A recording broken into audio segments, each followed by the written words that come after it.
हरे कृष्णा। राधे राधे आप सभी को। आज हम आ चुके हैं गंगा दशहरा पर, जो कि 2026 में 25 मई दिन सोमवार को मनाया जा रहा है। गंगा दशहरा अपने आप में ही विशेष पर्व है। इसमें गंगा जी में स्नान करना और गंगा जी में जाकर अपने पितरों के लिए तर्पण छोड़ना और दान पुण्य करने का विशेष महत्व है। तो चलिए शुरू करते हैं गंगा दशहरा की कथा। गंगा दशहरा का पर्व ज्येष्ठ मास की शुक्ल पक्ष की दशमी को मनाया जाता है। ज्येष्ठ शुक्ल दशमी को सोमवार तथा हस्त नक्षत्र होने पर यह तिथि घोर पापों को नष्ट करने वाली मानी जाती है। हस्त नक्षत्र में बुधवार के दिन गंगा अवतरण हुआ था, इसलिए यह तिथि अधिक महत्वपूर्ण है। इस तिथि में स्नान, दान, तर्पण से 10 पापों का नाश होता है, इसलिए इसे दशहरा कहते हैं। इस दिन गंगा में स्नान का विशेष महत्व है।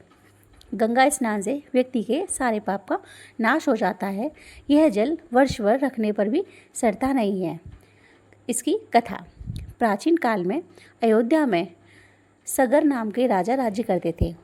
उनके केशनी तथा सुमित नामक 2 रानियाँ थीं।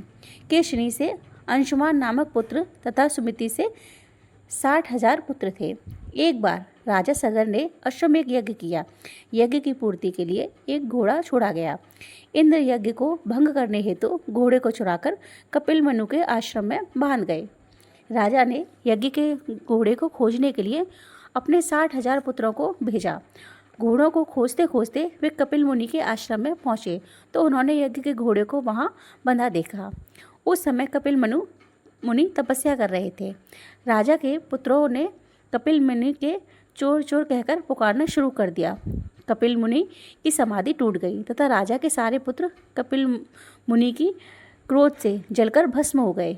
अंशुमान पिता की आज्ञा पाकर अपने भाइयों को खोजता हुआ जब मुनि के आश्रम में पहुंचा तो महात्मा गरुड़ के उसके भाइयों के भस्म होने का सारा वृत्तांत कह सुनाया। गरुड़ जी ने अंशुमान को यह भी बताया कि यदि इनकी मुक्ति चाहते हो तो गंगा जी को स्वर्ग से धरती पर लाना होगा। इस समय अश्व को ले जाकर अपने पिता के यज्ञ को पूर्ण कराओ। इसके बाद गंगा को पृथ्वी पर लाने का कार्य करना। अंशुमान ने घोड़े सहित यज्ञ मंडप में पहुंचकर राजा सगर से सब वृत्तांत कह सुनाया। महाराज सगर की मृत्यु के पश्चात अंशुमन ने गंगा जी को पृथ्वी पर लाने के लिए तप किया, परंतु वह असफल रहे। इसके बाद उनके पुत्र दिलीप ने भी तपस्या की, किंतु वह भी असफल रहे। अंत में दिलीप के पुत्र भागीरथ ने गंगा जी को पृथ्वी पर लाने के लिए गोकर्ण तीर्थ में जाकर कठोर तपस्या की। तपस्या करते करते कई वर्ष बीत गए। तब ब्रह्मा जी प्रसन्न हुए तथा गंगा जी को पृथ्वी लोक पर ले जाने का वरदान दे दिया। अब समस्या यह थी कि ब्रह्मा जी के कमंडल से छूटने के बाद गंगा के वेग को पृथ्वी पर कौन संभालेगा। ब्रह्मा जी ने बताया कि भूलोक में भगवान शंकर के अतिरिक्त किसी में यह शक्ति नहीं है कि गंगा के वेग को संभाल सके। इसलिए उचित यह है कि गंगा का वेग संभालने के लिए भगवान शिव से अनुग्रह किया जाए। महाराज भागीरथ एक अंगूठे पर खड़े होकर भगवान शिव की आराधना करने लगे। उनकी कठोर तपस्या से प्रसन्न होकर शिव जी गंगा को अपनी जटाओं में संभालने के लिए तैयार हो गए। गंगा जी जब देवलोक से पृथ्वी की ओर बढ़ी तो शिव जी ने गंगा जी की धारा को अपनी जटाओं में समेट लिया और कई वर्ष तक गंगा जी को जटाओं से बाहर निकलने का पथ न मिल सका। भागीरथ के पुनः अनुनय विनय करने पर शिव जी गंगा को अपनी जटाओं से मुक्त करने के लिए तैयार हुए। इस प्रकार शिव की जटाओं से छूटकर गंगा जी हिमालय की घाटियों में कल कल निदान करके मैदान की ओर बढ़ी।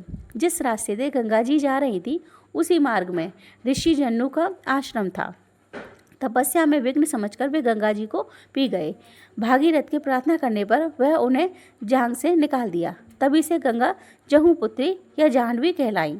जिस प्रकार अनेक स्थलों को पार करती हुई जाह्नवी ने कपिल मुनि के आश्रम में पहुंचकर सागर के 60,000 पुत्रों के भस्म अवशेषों को तार कर मुक्त किया, उसी समय ब्रह्मा जी ने प्रकट होकर भागीरथ के कठिन तप तथा सगर के 60,000 पुत्रों के अमर होने का वरदान दिया तथा घोषित किया कि तुम्हारे नाम पर गंगा जी का नाम भागीरथ होगा। अब तुम जाकर अयोध्या के राज्य संभालो। ऐसा कहकर ब्रह्मा जी अंतर्ध्यान हो गए। तो ये थी हमारे गंगा माता की कथा और गंगा दशहरा की कथा।